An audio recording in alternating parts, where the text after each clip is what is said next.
Bom, pessoal, voltamos. Vamos iniciar agora a segunda parte da nossa videoaula, né, de metahemoglobinizantes, e vamos falar um pouquinho sobre os tipos de metahemoglobinemia. Então, lembrando que para ser considerada uma metahemoglobinemia, você tem que ter em torno de 1,5% da sua hemoglobina na forma meta. Então, esse é o nosso padrão aqui, 1,5%. Por quê? Porque a partir de 1,5% podem começar a aparecer os primeiros sintomas, que é basicamente sintomas de cianose. Do ponto de vista de origem, a gente pode ter essa hemoglobinemia de forma congênita ou de forma adquirida. Forma congênita são aquelas metahemoglobinemia que eu comentei com vocês, que eu até falei no primeiro vídeo. Depois procurem na internet metahemoglobinemia. Você vai ver uma família meio azulada. Então, normalmente, o paciente que tem metahemoglobinemia congênita, ele tem deficiência daquela via que é a diaforase 1, que é a principal via de redução da metahemoglobina. Então, ele tem deficiência lá do citocromo B5 redutase e não consegue fazer a regeneração da metahemoglobina para a forma de hemoglobina. E aí o tratamento tem que ser, né, voltando aqui à congênita, o tratamento tem que ser para o resto da vida. Senão o paciente ele fica em deficiência de oxigênio o tempo inteiro. Já a metahemoglobinemia adquirida, que é a que a gente tem nos processos de intoxicação, é quando a gente tem agentes químicos, né, onde esses agentes eles são capazes de afetar o ferro da hemoglobina. Quando a gente pensa nisso, eu posso fazer isso de forma direta, como eu citei para vocês no começo, o cobre ele é capaz de entrar dentro da hemácia e conseguir gerar essa oxidação num ferro da hemácia que não está envolvido, né, ou ligado ainda ao oxigênio, ou a forma indireta, que é no momento da hemoglobina soltar o oxigênio, ela solta o ânion superóxido e libera a hemoglobina na forma meta, que seria na forma 3+. Então, a gente vai falar principalmente da forma indireta. A maioria das substâncias químicas que a gente vai discutir são a partir da forma indireta. A forma direta também tem substâncias químicas, como o cobre, alguns metais conseguem fazer isso, mas são menos substâncias, certo? Bom, como eu disse para vocês, né, a forma direta, a gente tem os clorados, o cobre, os sais de cobalto, então são menos comuns. Tá? Então, para que isso aconteça, eles precisam ter a capacidade de penetrar no eritrócito. Não é toda substância que consegue fazer isso. Como não é toda substância que consegue penetrar no eritrócito, a mais importante para a gente é a forma indireta, que ela acontece no momento em que a hemoglobina já está oxigenada, né? Então, eu já tenho lá a hemoglobina que está na forma 3+, porque ela está carregando oxigênio, né? E no final das contas, quando ela perde o elétron, ela libera o ânion superóxido e ela permanece na forma 3+. E esse ânion superóxido, como eu comentei com vocês no começo, ele é um ânion que gera processos de estresse oxidativo. Ele é uma espécie reativa de oxigênio. E isso forma, por exemplo, peróxido de hidrogênio, que em grandes quantidades é tóxico para a nossa célula. Tá certo? Então, normalmente na forma indireta, o que acontece? A hemoglobina, né, que já está ligada com oxigênio, esse oxigênio aceita um elétron do ferro e aí ele acaba saindo na forma de ânion superóxido. Tá? Essa forma indireta é a mais importante para a gente. E quem são essas substâncias capazes de causar isso? Na metahemoglobinemia adquirida, os nitritos ou nitratos e aminoaromáticos são as substâncias mais comumente causadoras de metahemoglobinemia. Quando a gente pensa nos nitritos, pessoal, a gente pensa muito em fertilizantes, em substâncias utilizadas na agricultura. Né? Isso, pensando na nossa última aula, que foi praguicidas, a gente acaba entrando. Ele não é considerado um praguicida, mas ele é um fertilizante. Ele melhora ali a qualidade do solo para receber uma nova plantação. E aí, quando a gente pensa nisso na nossa realidade, né, aqui no Cariri, a gente tem uma região que é muito rica na agricultura e uma região que tem muito rica em lençóis freáticos. E alguns desses lençóis freáticos, eles são muito superficiais.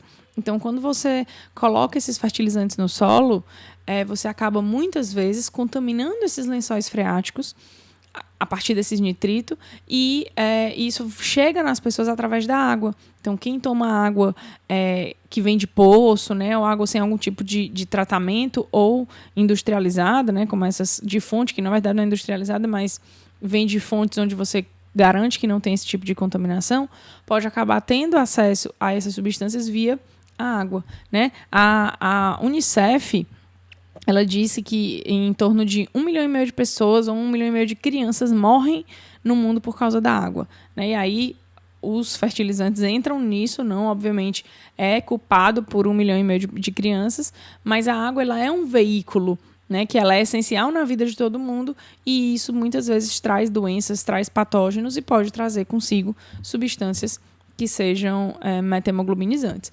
E uma coisa que é interessante é que as crianças são mais suscetíveis a metemoglobinemia, principalmente as que são menores do que 6 meses. Por quê? Primeiro, crianças menores do que 6 meses, elas têm menos citocromo B5 redutase nas suas hemácias. Então, elas têm menor capacidade de regenerar essa hemácia caso o ferro dela seja oxidado. Outra situação é que as crianças elas têm na sua microbiota intestinal uma maior concentração de bactérias do gênero gram-negativo, que são bactérias que produzem muito nitrogênio, certo? E isso gera um aumento do pH intestinal e isso facilita o processo de intoxicação. Certo?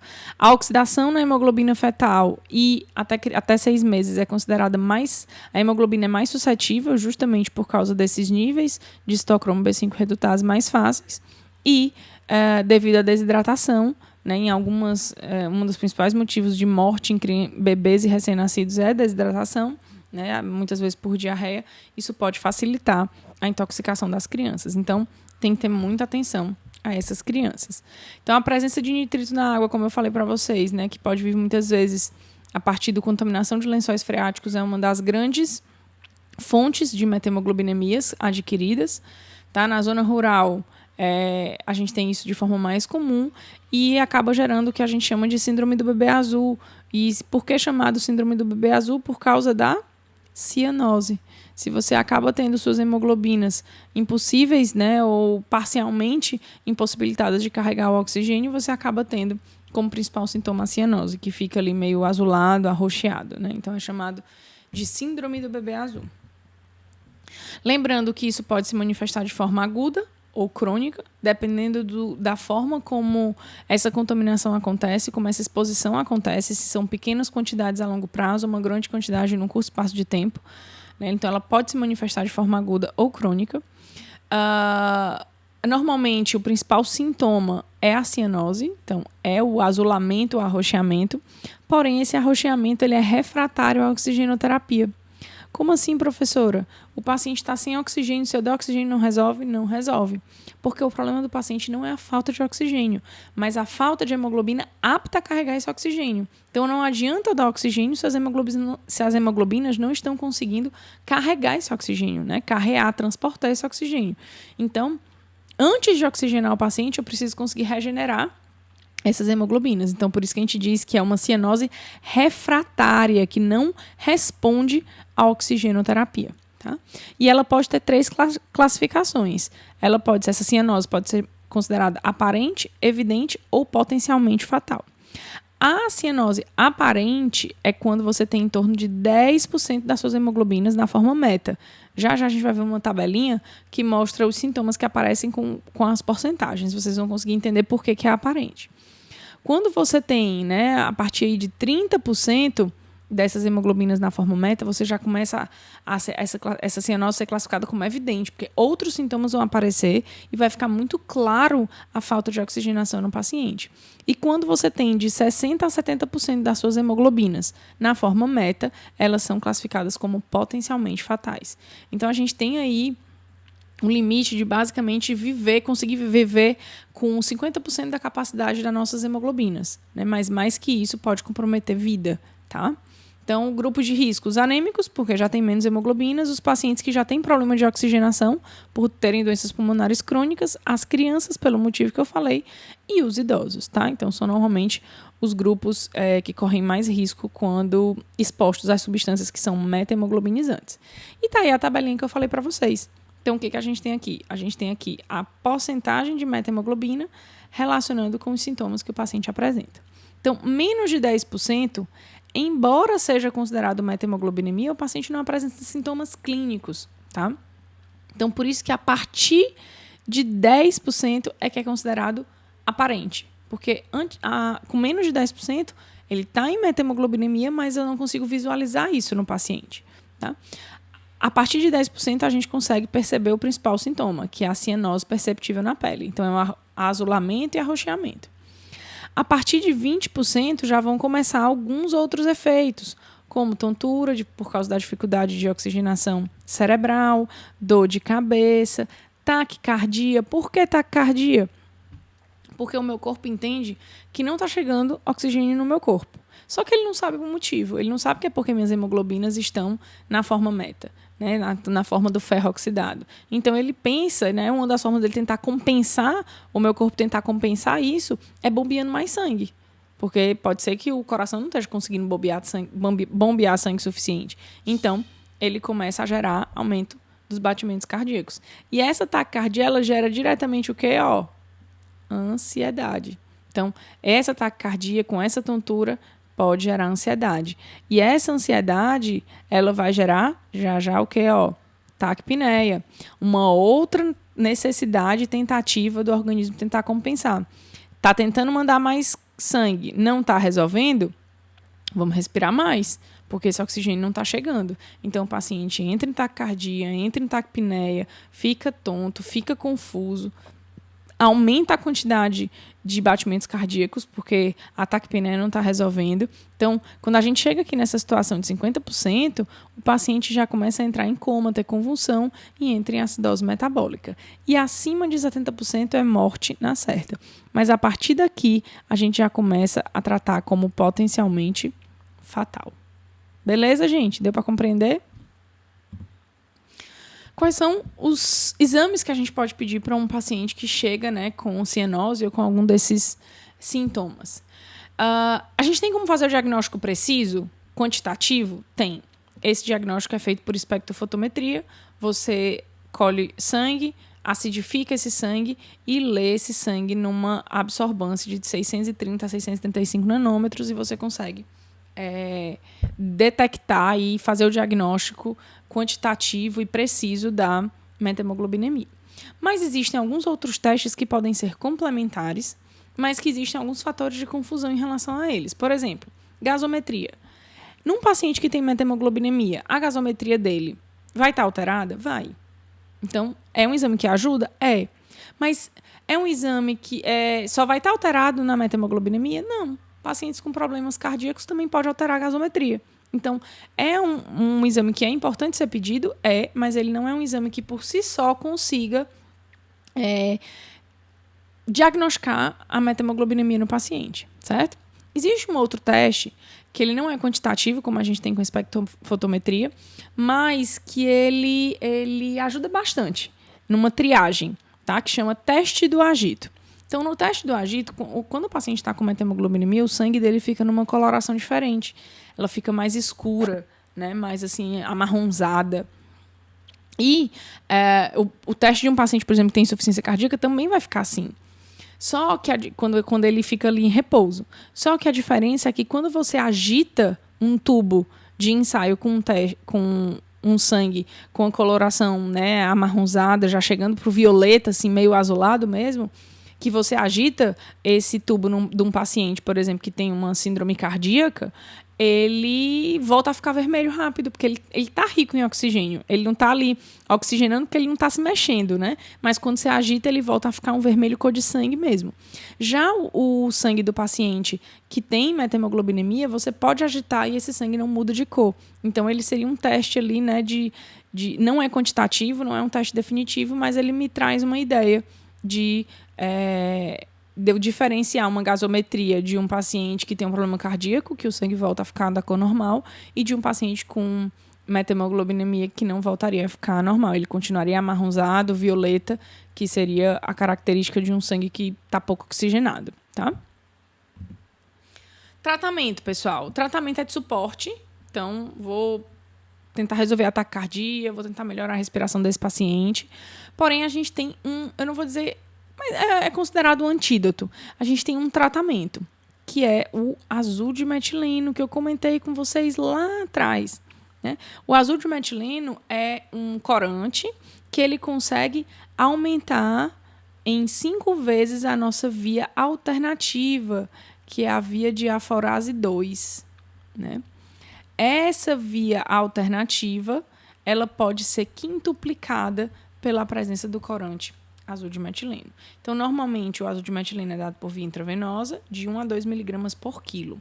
Isso é uma coisa que é importante, porque o azul de metileno em concentrações acima de 7 miligramas por quilo, ele se torna pró-metemoglobinizante. Então, ele vai provocar metemoglobinemia. Então, é uma coisa que tem que ficar de olho, é a dose que é dada para o paciente. Azul de metileno só não se constitui um tratamento eficiente se o paciente tiver deficiência na 6-glicose-fosfato desidrogenase, certo? Por quê? Porque o NADPH vem dessa via, e se esse paciente não tem essa via funcionando muito bem, ele não vai conseguir doar o NADPH para a via de redução da metemoglobinemia. Tá? O azul de metileno é utilizado tanto para quem está com intoxicação aguda, como para quem nasceu com a deficiência da citocromo B5 redutase, que é a via lá principal na redução da metemoglobinemia.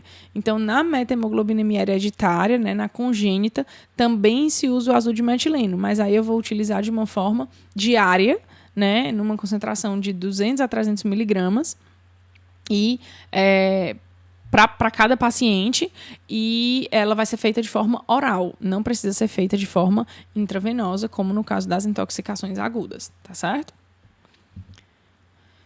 Como eu falei para vocês, o excesso de azul de metileno, ele pode gerar metemoglobinemia e cianose, tremores, os sintomas que a gente tem na metemoglobinemia. Então, tem que ter cuidado nesse tratamento e para não exceder a dose do azul de metileno. O azul de metileno vai atuar aqui, que é a via secundária, né? Não é a via principal, que recebe o NADPH lá da via glicolítica e vai quintuplicar a quantidade de elétrons que vão ser doados para a hemoglobina para provocar essa redução. É só lembrando que é aqui, nesse ponto da reação, que o azul de metileno atua. E isso vale tanto para intoxicações agudas adquiridas, como para pessoas que têm metemoglobinemia congênitas. Lembrando que quem tem deficiência dessa via não vai ter esse NADPH, o azul de metileno se torna ineficaz. Ah, professora, tá bom. E se ele é ineficaz, qual é o tratamento para essas pessoas? Para essas pessoas, a gente usa como tratamento vitamina C, tá? Então, vitamina C, que é um antioxidante, um agente redutor direto, pode ser usado. Ele não tem a eficácia que o azul de metileno tem, mas ele pode ser usado ou junto com o azul de metileno, para quem não tem problema na via glicolítica, ou sozinho quando o paciente tem deficiência da glicose 6-fosfato desidrogenase. Beleza?